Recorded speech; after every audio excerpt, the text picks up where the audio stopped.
Dorgommiin AI jechuunis Artificial Intelligenceedhaan akka addunyaatti godhamaatii jiru guyyaadhaa gara guyyaatti hedduu tokko dabalaa dhufee jira. Dhiyeenya kana akkuma baay'een keessan dhageessanii jirtanii Chaayinaan AI moodelii haaraa DeepSeek jedhamu laawunch gooteetii jirti. Laawunch ta'ee guyyoota muraasa gidduuttis kaampaaniiwwan gurguddaa Ameerikaa kanneen akka Nvidia irratti dhiibbaa guddaa uumuutii danda'ee jira. AI moodeliin haaraan kun AI moodelii kanneen kana fakkaatan duratti turan irraa wantoota hedduu fooyyessee kan dhufe yeroo ta'u akka addunyaattis ajandaa guddaa ta'eetii jira. So viidiyoo kanaanii DeepSeek AI maalidha? AI moodelii duratti turan irraa garaagarummaa inni qabu maalidha? Kamiin ammoo fayyadamuu qabna kan jedhuun isinitti agarsiisa. Haga xumura viidiyoo kanaatti na hordofa. Egaan akkuma beekamu AI'n yookaanis Artificial Intelligence'n jireenya keenya guyyaa guyyaa keessatti hedduu tokko nu gargaara. Especially generative AI kan ta'an kanneen akka OpenAI, ChatGPT, Google Gemini, Microsoft Copilot, Meta LLM fi kanneen kana fakkaatanii taaskiiwwan nuti guyyaa guyyaadhaan hojjennu nuuf ariifachiisuu keessatti hedduu tokko nu gargaaru. Fakkeenyaaf iimeelii barreessuuf ta'uu ni mala, tekstii bal'aa ta'e samaraayiz gochuuf akkasumas gaaffiiwwan garaagaraa gaafannee deebii irraa argachuuf illee hedduu tokko nu gargaaru. Kana qofa osoo hin taane piroogiraamingii yookaanis koodingii wajjin wal qabatee piroobileemiiwwan gama sanaan jiran furuu irrattis hedduu tokko kan nu gargaarudha. Dabalataanis riisarchiiwwan garaagaraa wayita hojjennu illee akka asistaantiitti nu gargaaruudhaan akka nuti riisarchii keenya yeroo gabaabaa gidduutti haala bareedaa ta'een hojjennee xumurruuf gargaarsa guddaa nuuf tunsu. AI'n hedduu tokko jireenya keenya guyyaa guyyaa keessatti kan faayidaa nuuf kennanidha.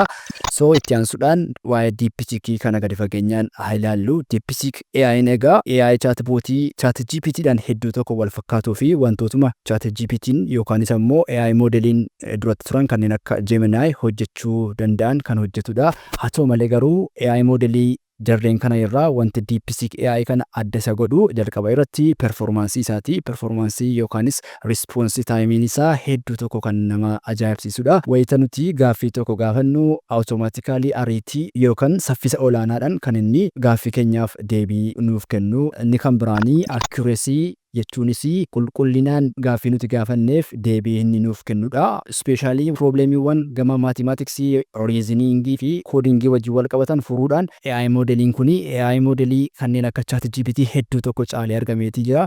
Inni kan biraan DeepSeek AI kana AI kaanirraa adda isa godhu koostii inni ittiin diiveloopdi ta'ee xumuramedha. Koostii baay'ee minimum yookiin xiqqaa ta'een kan hojjetamee xumurame yeroo ta'u ChatGPT fi AI moodeliin kanneen biroo garuu hojjetamanii xumuramuudhaaf koostii $1 biiliyoonaan lakkaa'amudha kan jalatti fudhate. Garaagarummaan inni kan biraa DeepSeek AI ChatGPT yookaan AI moodelii kanneen biroo irraa adda isa godhu firii ta'uu isaati. DeepSeek AI'n kun bilisaan namni kamiyyuu itti fayyadamuutii ni danda'a. Haa ta'u malee AI moodelii kanneen akka ChatGPT bilisaan fiicharii jarri nuuf kennan muraasa namni kamiyyuu itti fayyadamuutii ni danda'a. Garuu fiicharii dabalataa fi wantoota garaagaraa access gochuu yoo kan barbaanne ta'e gara GPT-4tti kaffaltiidhaan guddisuutu nurra jiraata. DeepSeek AI'n garuu wantoota hunda bilisaan ariitii bareedaa wajjin fayyadamuutii ni dandeenya. Kana malees ammoo open sourceedha. Koodiin isaa public availableedha. Namni fedhii qabuu fi namni dandeettii isaa qabu koodii DeepSeek AI fudhachuudhaan wanta fedhetti dabalee customize gochuudhaan deebiseetii laawunchi gochuutii ni danda'a. So DeepSeek AI'n open sourceedha jechuudha.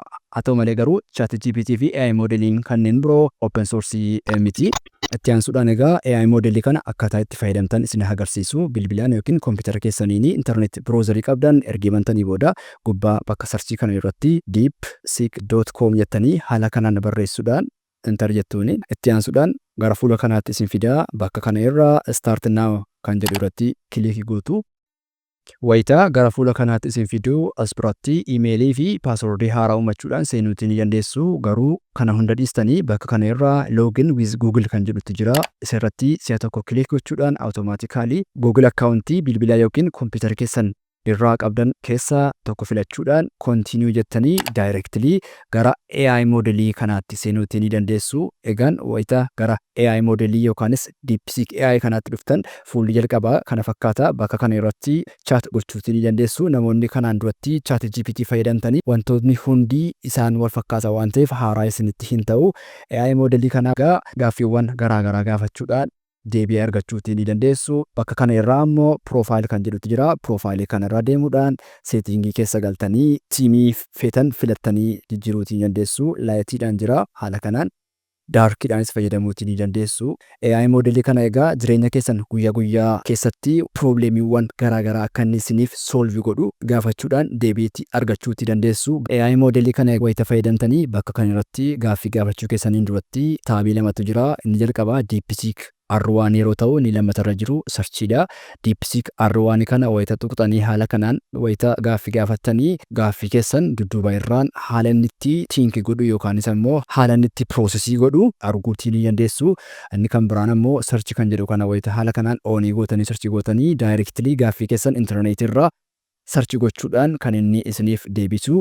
Jarreen kana haala kanaan ofii gootanii wayita gaaffii gaafattan ammoo directly daatabeezii isaa keessaa daataawwan qaban analyze gochuudhaan gaaffii keessaniif deebii isiniitiif kenna.